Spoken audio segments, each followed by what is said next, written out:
खूब शीघ्र मिलिबो Ayushman card mission mode रे चली कार्ड छपा कार्य एने सूचना देइछन्ती स्वास्थ्य मंत्री मुकेश महालिंग। आयुष्मान योजना रे 3.5 कोटी लोकों को सामिल करने को लक्ष्य रखिछन्ती सरकार। आयुष्मान भारत सह आईटी इंटीग्रेशन चलिथिबा स्वास्थ्य मंत्री सूचना देइछन्ती।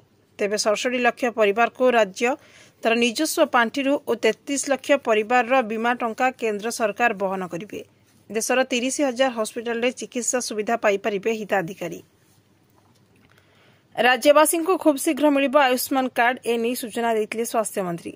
आयुष्मान भारत प्रधानमंत्री जन आरोग्य योजना पई एमओयू स्वाक्षरित मध्ये होई सारिछि। दिल्लीर स्वतंत्र कार्यक्रम रे केंद्र एवं राज्य मध्य ए चुक्ति स्वाक्षरित होइतला। सेथिरे केंद्र स्वास्थ्य मंत्री जेपी नड्डा, राज्यर स्वास्थ्य मंत्री मुकेश महालिंग, मुख्यमंत्री मोहन माझी एवं केंद्र रेल मंत्री अश्विनी वैष्णव को उपस्थित यह स्वाक्षरित होइतला। मुख्यमंत्री कहिले मो राज्य में केही भी साधारण जनता चिकित्सा अभाव वंचित हेबे नहीं। सेमानंकु उत्तम चिकित्सा जोगाई देबा मोर कर्तव्य, किंतु बदलिछि सरकार। या परे बदलिथिला समस्त नियम। से कार्ड परिवर्तन हेबा परे से कार्ड एबे आयुष्मान कार्ड नाम रे नामित करा जाइछि।